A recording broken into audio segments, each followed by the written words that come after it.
HSIL लगातार इस share में तेजी देखने को मिल रही है और 4 हफ्ते हो गए हैं इस वन वे ट्रैक पे ये पर्टिकुलर शेयर कामकाज कर रहा है। वॉल्यूम्स आमतौर पे थिन रहते हैं, लेकिन आज वॉल्यूम्स भी ठीक हैं, तो इस स्टॉक पे आप नजर रखें। सिरामिक्स से जुड़ी जो कंपनी है वो वैसे काफ़ी स्ट्रांगली पकड़ बना रही है मार्केट्स पे। RIIL MDAG शेयरों में तेजी है। मुकेश धीरूभाई अंबानी ग्रुप के स्टॉक्स रिलायंस इंडस्ट्रीज और रिलायंस इंडस्ट्रियल इंफ्रा दोनों ही स्टॉक्स में आज के सत्र में आउट परफॉर्मेंस देखने को मिल रही है। अच्छी तेजी, सेटअप भी काफ़ी स्ट्रांग देखने को मिल रहा है। MVP इंफ्रा एक और शेयर अब 6% के आसपास की तेजी, लगातार दूसरा हफ्ता ऐसा है जहां पर पॉजिटिव गेन्स इस स्टॉक पे देखने को मिल रहे हैं।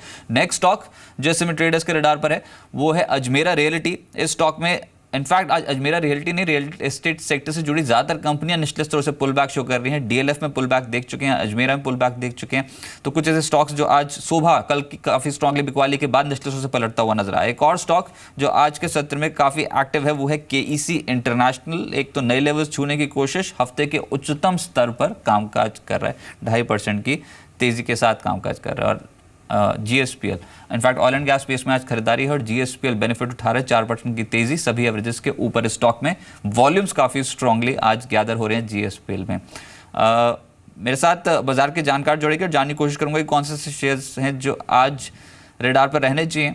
8868 के लेवल पे है निफ्टी, 0.35% की गिरावट देखने को मिल रही है। आशीष अंदानी साहब मौजूद हैं अब। आशीष जी नमस्कार, स्वागत है आपका। सब मार्केट का स्ट्रक्चर प्रॉफिट बुकिंग का है, लेकिन क्या निचले स्तरों से कुछ बाइंग इमर्ज हो सकती है आज? इंट्राडे पर्सपेक्टिव से बताएं, निफ्टी पे क्या करना चाहिए? देखिए रजत जी, मुझे लगता है कि 8850 एक बहुत स्ट्रॉन्ग सपोर्ट बन चुका है मार्केट के लिए। मुझे लगता है कि जब तक ये सस्टेन करता है, मुझे कुछ ज़्यादा चिंता की बात नहीं है। बट अगर ये ब्रेक डाउन करता है तो शायद हम 8750 के लेवल से बहुत जल्दी देख सकते हैं, क्योंकि आप देखें 28 फरवरी को भी जब लो बने थे तो 8865 8850 के रेंज में बने थे। फिर से मार्केट अभी उसको टेस्ट कर रहा है, तो मुझे लग रहा है अभी market wait and watch mode में है। बुलिश साइड अगर हम देखें 8920 के ऊपर अगर जाता है तो शायद हम फिर से 8980 8990 के लेवल्स देख सकते हैं। बट जो मोमेंटम मुझे लग रहा है थोड़ी प्रॉफिट बुकिंग आनी चाहिए, क्योंकि अगर आप रिलायंस को अगर अलग हटा दें तो मार्केट शायद आपका 70-80 पॉइंट नीचे दिखता निफ्टी। रिलायंस इंडस्ट्रीज की जो बात हो रही है उसी पे आपका रिएक्शन चाहूंगा। 1274 के लेवल पे रिलायंस इंडस्ट्रीज, रिलायंस के फाउंडर्स की शेयर होल्डिंग स्ट्रक्चर में बदलाव करने की योजना है। फाउंडर ग्रुप की 8 संस्थाएं 15 दूसरी संस्थाओं से 119 करोड़ रुपए की इक्विटी खरीदेगी। तेज हो गए हैं रिलायंस इंडस्ट्रीज और रिलायंस इंडस्ट्रियल इंफ्रा, दोनों स्टॉक्स पे क्या करना चाहिए?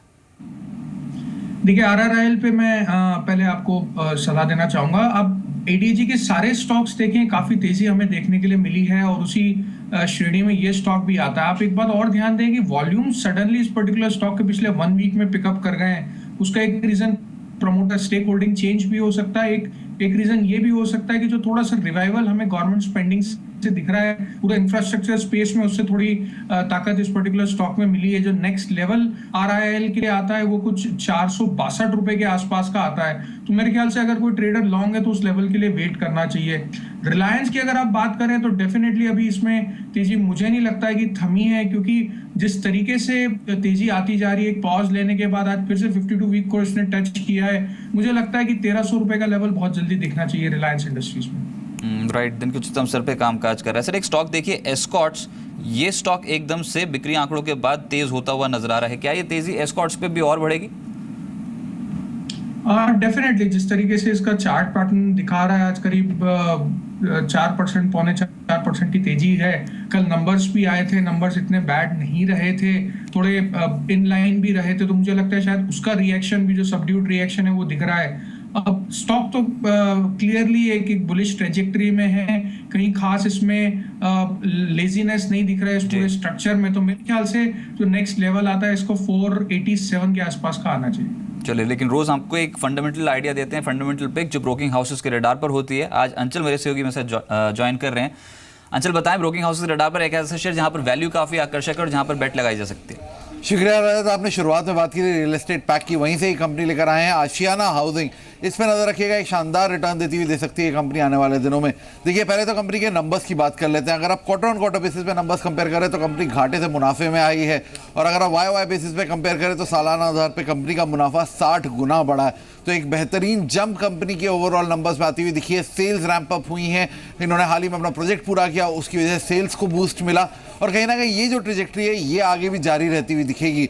अगर आप बात करें कंपनी के ऊपर कर्ज की, अनलाइक बाकी रियल एस्टेट पे बेहद कम कर्ज रखती है कंपनी अपने सर पे, और जितना भी कर्ज है short term working capital loans है जिसको कंपनी रेगुलर इंटरवल्स में सर्विस करती है। साथ ही ऑपरेटिंग मार्जिन पे नजर डालिए, 10% से बढ़ के 44.8%, यानी 34.8% का जंप ऑपरेटिंग मार्जिन में वाई बेसिस में, तो अपने आप में आपको बताता है कितना स्ट्रॉन्ग रिवाइवल इस कंपनी में आता हुआ दिखा है। एक अच्छी कैश ईपीएस है, 13.5 रुपए से ज्यादा की कैश ईपीएस होल्ड करती है। FY18 के लिए अनुमानित ईपीएस 18 रुपए और पी मल्टीपल महज 12.2 का। सेक्टर के मुकाबले सेक्टर का करीब 20 के मल्टीपल में ट्रेड कर रहा है, उसके कंपैरिजन में शेयर अभी भी सस्ता है, और यही कारण है इंडिया निवेश मानता है खरीदारी करिए, 220 के टारगेट्स मीडियम टर्म पे आते हुए दिख सकेंगे। इनफैक्ट पिछले कुछ हफ्तों की सुस्ती के बाद, 2 हफ्तों की सुस्ती के बाद निचले स्तरों से एक पुल बैक शो कर रहा है आशियाना, और आज तो दिन के उच्चतम स्तर पे है, इस हफ्ते के उच्चतम स्तर के बेहद करीब। आशीष जी, क्या करना चाहिए आशियाना हाउसिंग पे? पिछले कुछ दिनों से देख रहे हैं बजट के बाद से रियल एस्टेट सेक्टर से जुड़े जो शेयर्स हैं वो काफ़ी स्ट्रांगली ग्रिप में है। तो थोड़े दिनों पहले हमने कुछ स्टॉक्स पे चर्चा भी की थी, इनफैक्ट कल ब्रिगेड स्टॉक बताया गया था। अब ये जो आशियाना हाउसिंग जैसे स्टॉक्स हैं जहां पर वैल्यू प्ले काफ़ी आकर्षक हो सकता है, इन स्टॉक्स पे क्या किया जाए? नहीं, डेफिनेटली जैसे अभी आपके सहयोगी ने बताया कि एक प्रोजेक्ट कंप्लीट हुआ, और जब भी प्रोजेक्ट, ये बिजनेस ऐसा है कि इसमें जब प्रोजेक्ट कंप्लीट होता है तो बहुत ज्यादा कैश भी आता है और आपको ईपीएस भी बहुत बड़ा दिखता है, तो उसमें ये शायद वन ऑफ भी हो सकता है फंडामेंटली। बट टेक्निकली अगर मैं देखूं तो स्टॉक काफी स्ट्रांग लग रहा है। पूरा रियल एस्टेट सेक्टर रजत जी मेरे ख्याल से काफी अच्छा चल रहा है, एक सेक्टर रोटेशन भी हो रहा है। अगर आप देखें मार्केट में हर सेक्टर को आप देखें तो उसमें एक रियल एस्टेट और एक फार्मास्यूटिकल, ये दो सेक्टर हैं जो अभी भी थोड़े अंडर वैल्यूड हैं। तो मेरे ख्याल से मार्केट कहीं ना कहीं अब अंडर वैल्यूड थीम को पिकअप करना स्टार्ट कर रहा है। आप आज भी देखें कई सारे और भी रियल एस्टेट स्टॉक्स हैं, कुछ स्टॉक्स का नाम आपने भी लिया था, तो काफी स्ट्रांग लग रहे हैं। इस स्टॉक में इमीडिएट टर्म पे जो मुझे टारगेट दिख रहा है 197 का दिख रहा है। अगर 197 ब्रीच होता है तो 211 रुपए का target on the technical side दिख सकता है।